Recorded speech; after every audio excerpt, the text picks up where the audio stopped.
साथियों नमस्कार। हमारे पिछले वीडियो में आप लोगों ने बहुत सारा सहयोग किया, उसके लिए धन्यवाद। अब हम आपको आगे वीडियो बताएंगे कैसे जो क्लास था वो क्लास में मैंने पिछली क्लास में मैंने आपको ये चीजें दिखाई थी और इनके आंसर भी बताए थे और इनके विषय में समझाया भी था। तो आज हम यहाँ पे आपको नई क्लास में लेके चलते हैं और आपको हम बताते हैं अगला क्वेश्चन। जैसे यहाँ पे कंप्यूटर मेमोरी के संदर्भ में निम्न में से कौन सा रजिस्टर मेमोरी बफर रजिस्टर के रूप में भी जाना जाता है। तो यहाँ पे जो ऑप्शन है वो है main address register, memory data register, memory address register, primary data register. तो यहाँ पे जो सही आपका आंसर होगा वो होगा memory data register. Memory data register answer सही क्यों होगा, तो इसके लिए हमें कुछ की पॉइंट्स देखनी होंगी। जैसे रजिस्टर मेमोरी कंप्यूटर की सबसे छोटी और सबसे तेज मेमोरी होती है और यह मेन मेमोरी का हिस्सा नहीं होती है। यह सीपीयू में रजिस्टरों के रूप में भी स्थित होता है जो सबसे छोटा डेटा होल्डिंग एलिमेंट है। एक रजिस्टर, अगला देखेंगे यहाँ पे, एक रजिस्टर अस्थायी रूप में अक्सर उपयोग किए जाने वाले डेटा इंस्ट्रक्शन और मेमोरी एड्रेस को रखता है जो सीपीयू द्वारा उपयोग किए जाते हैं।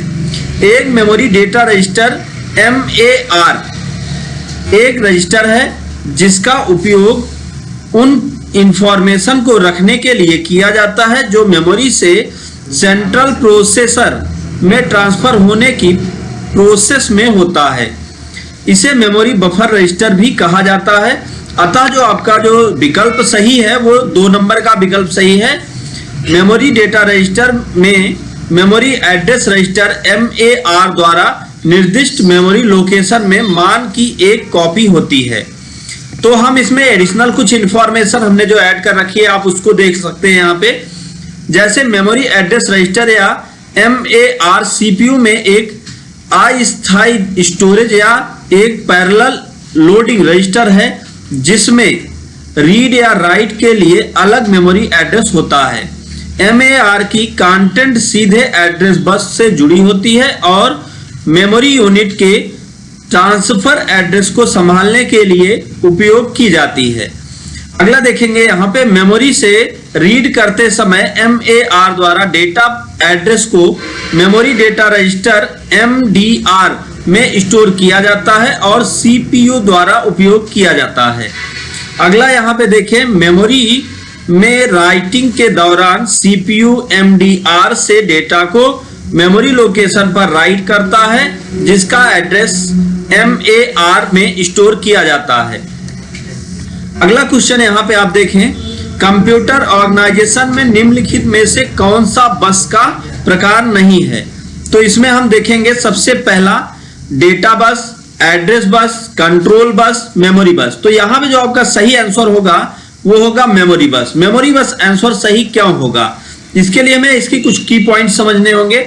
जैसे कंप्यूटर ऑर्गेनाइजेशन डिजिटल कंप्यूटरों की संरचना और व्यवहार से संबंधित है। दूसरा यहाँ पे देखें, इस विषय का मुख्य उद्देश्य पेरिफेरल डिवाइस सहित समग्र आधारित कंप्यूटर हार्डवेयर स्ट्रक्चर को समझाना है। अगला देखें यहाँ पे, डेटा को कंप्यूटर के एक भाग से दूसरे भाग में प्रेषित किया जाता है। सभी मेजर इंटरनल कंपोनेंट्स को सीपीयू और मेमोरी से बसों के माध्यम से जोड़ा जाता है। अगला यहाँ पे देखें आपकी पॉइंट तो समझ में आएगा।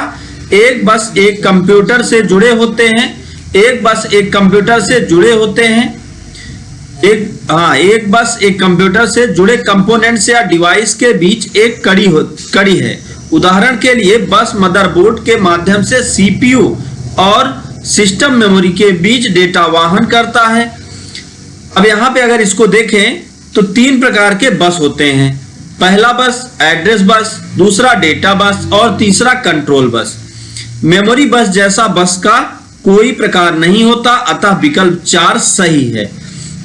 अब यहाँ पे एडिशनल इंफॉर्मेशन जो हमने ऐड कर रखी है उसको आप देखें तो आपको थोड़ा और क्लियर होगा।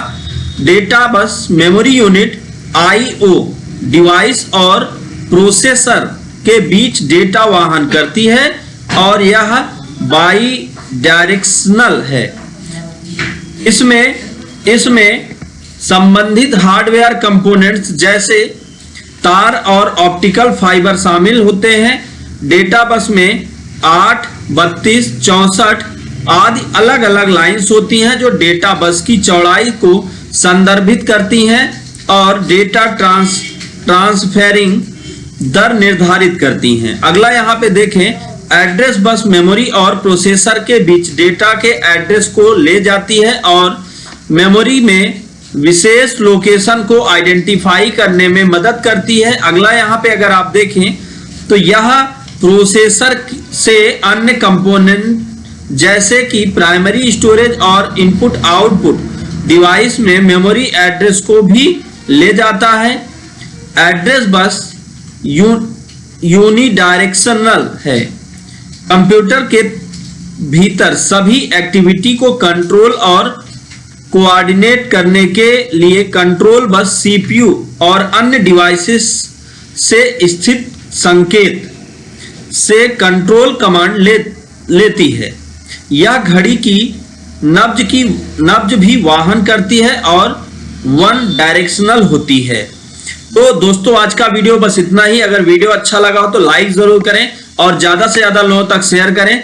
इसी तरीके से आप लोग हमारा सहयोग करते रहें जिससे हमारा मनोबल और बढ़ता रहे। हम आपके लिए ऐसे ही वीडियोस और भी बनाते रहेंगे और अभी इसमें चैप्टर बाकी है। अगला वीडियो जरूर देखें। Thank you so much video को अंत तक देखने के लिए।